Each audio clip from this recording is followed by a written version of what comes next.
पापा पापा के गर्नुहुँदैछ? सुती पो भएको छ? स्कुलबाट आउँदा त लुत्तुक्कै भिजिने हो। के पो भएको छ? उठ्नु।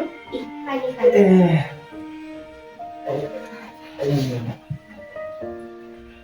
आइपुगिस् छोरी त? हजुर। पानीले भिजिनस् अन्त? कम्ती भिजे। ल म त बिमारले साह्रो पर्यो। अब के गर्नु हो? अन्त फेरि इक्जामहरू कस्तो कहिले छ? एक्जाम त अब अगस्टमा पो छ भनौँ। अगस्टमा पो छ त। अब म त अब कति दिन हो नानी हो?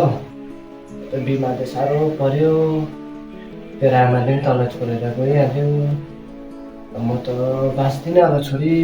कस्तो छ, पैसा पनि छैन हाम्रोमा। पुरा साह्रो पर्यो। खानाहरू खाइस् अन्त? खाएँ नि, तपाईँले चाहिँ खानुभयो? मैले खाएँ त, बिहान तैँले कोपी र आलु बनाइदिएको थिइस्, त्यही खाएँ। मलाई त बिमारले साह्रो पर्यो। पैसा पनि छैन, डक्टर देखाउनु के गर्नु पर्यो? ल म सोध्छु कि तँ अहिले ट्युसन जा ल। ट्युसनबाट आइपुगेँ। ब्याग पो राख्नु पर्यो। घरमा केही खानेकुरा पनि छैन। खिचडी पो पकाउनु पर्यो आज त। पानी पो खान्छ ल। बिहान बिमार थियो।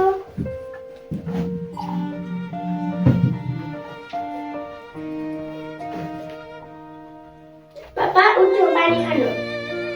के पो राख्छ होला? पापा पापा उठ्नु न, के भयो?